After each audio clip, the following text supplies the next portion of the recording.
This channel is supported by TrueFire. TrueFire is an online library of lessons from some of my favourite players. There's thousands of lessons on there. You can use the promo code JNC40 to get 40% off of any of their courses.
So there are a lot of kind of lick packages that you might get sold as a guitarist, or various bits and pieces that people tell you to learn a lick. Myself, each week I break down a lick which I think might be useful to one or two of you, or that someone might have requested.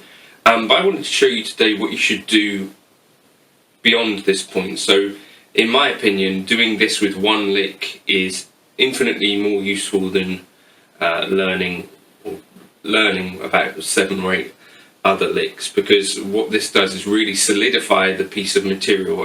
This sort of thing is really best suited for shorter phrases because it's going to be quite a bit of work. So I would choose a small phrase and try this with it first. Patreon will be the place to get the backing track, and I'll put together a worksheet for this, but in any case you should be able to follow along and get something out of it. Please feel free to like and subscribe if you find this useful. Leave a comment. I hope you've had a good Christmas. So this first lick is coming from Charlie Allen, Jake Milliner jam that I saw on Instagram the other day. And that thing is kind of happening around the key of D major, B minor, and goes like this.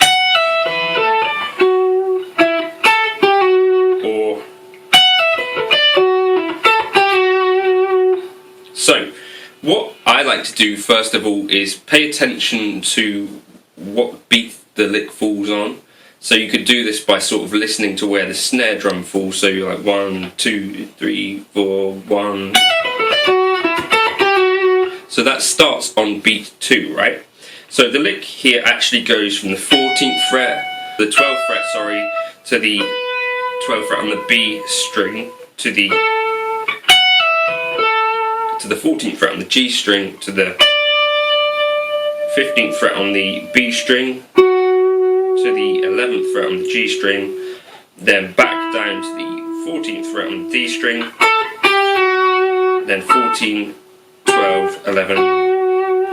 Now what I want you to do is, once you know what key a lick is in, so hopefully you've figured out where this is occurring, you can see the root of where you're anchoring this stuff to. So for me, that's this D here. So when you're visualizing this stuff, you need to have some idea of where this is existing. So I'm starting on the 3rd, the F sharp, and because of the way the guitar is, that might be enough to get you through it. Because if it's something short and manageable like this, then you can probably kind of use the visual aspect of this. It's going down 2 frets, then down 2 strings, then this one's 1 fret above the other highest note. So there's the highest note, there's the lowest. So kind of look at the extent to where the lick goes. So we're starting within this 2 fret thing. Our highest note will be here, our lowest note will be here. And okay, there's a thing like chaps like Tom Quayle talk about and David Beebe, who talk about interval relationships. And so another thing you could do, and I've heard jazz players talk about this as well, but you want to kind of think about what each of the notes' relationships is to the root. So you could go 3, 2, so that's third, that's the second, 6, 5, root, third again, second, fifth, 4, third. So you could plot out the lick in that kind of way. But anyway, so you've got it in one key. The thing that I used to do quite a lot of would be to start moving around, so starting off in the locale of where you played the original lick. So you might go, right, what if I tried that in E flats? Because this is going to be familiar-ish, because it's going to be about the same, but it will also be looking slightly different on the fretboard, because your relationship, the dots will be different. So E flat, there's our third. Because we haven't thought about this in terms of all of the note names, we can just continue to keep that same relationship. It's sort of generic, right? 3, 2. So that's it in E flat, in E, the third.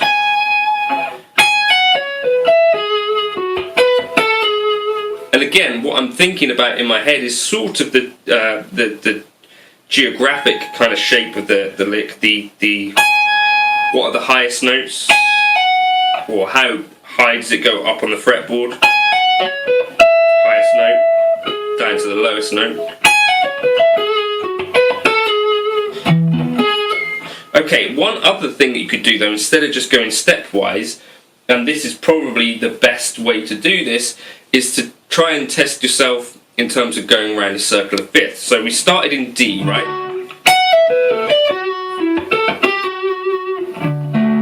Okay, so the fifth of D is A. So I'm going to find my A. A. Then the fifth of A is E. The fifth of E is B. The fifth of B is F sharp. The fifth of F sharp is C sharp. Over here. The fifth of C sharp is G sharp or A flat. The fifth of A flat is E flat. The fifth of E flat is B flat.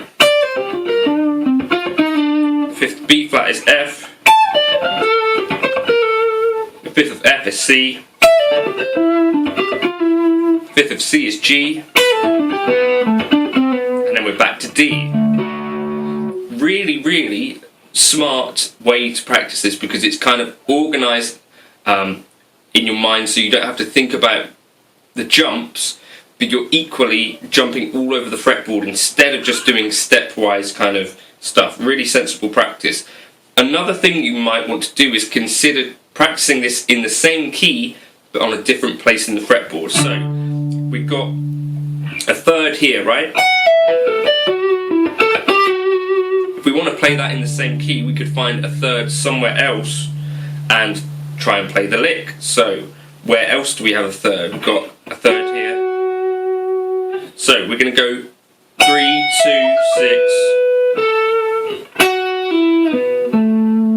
Like that. 3, 2, 6, 5, 1. And then this lick will take on a different shape because we're using different strings which are tuned differently.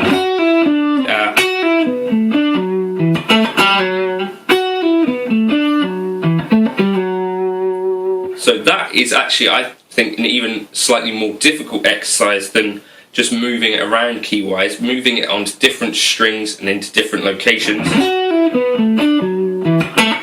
will necessarily mean that the shape of the lick becomes different. Instead of it now looks, and it may not even suit being played in that way any longer.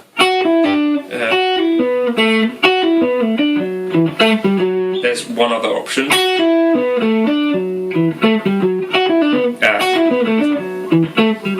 And what about if we start with an F sharp here on the G string? There we go. 3, 2, 6, 5, 1, 3, 2, 5, 3, 2.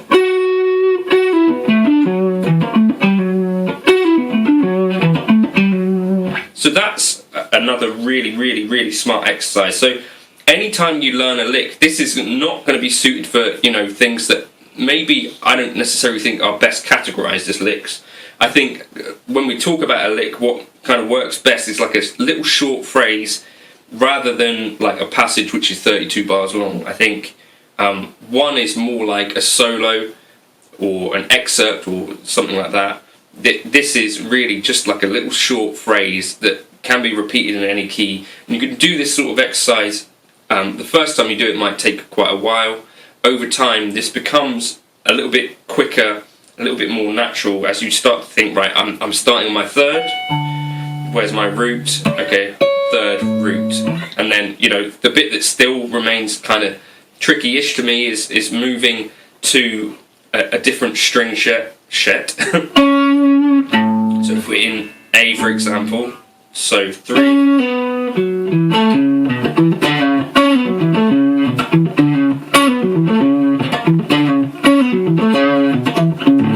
Okay, and then so think about like playing it in the same key but in all of the locations maybe. And maybe you could run them into each other because they both start and end on a third.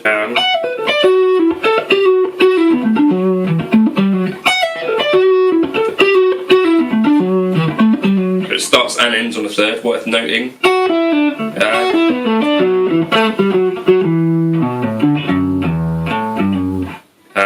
But it's a really good, wholesome,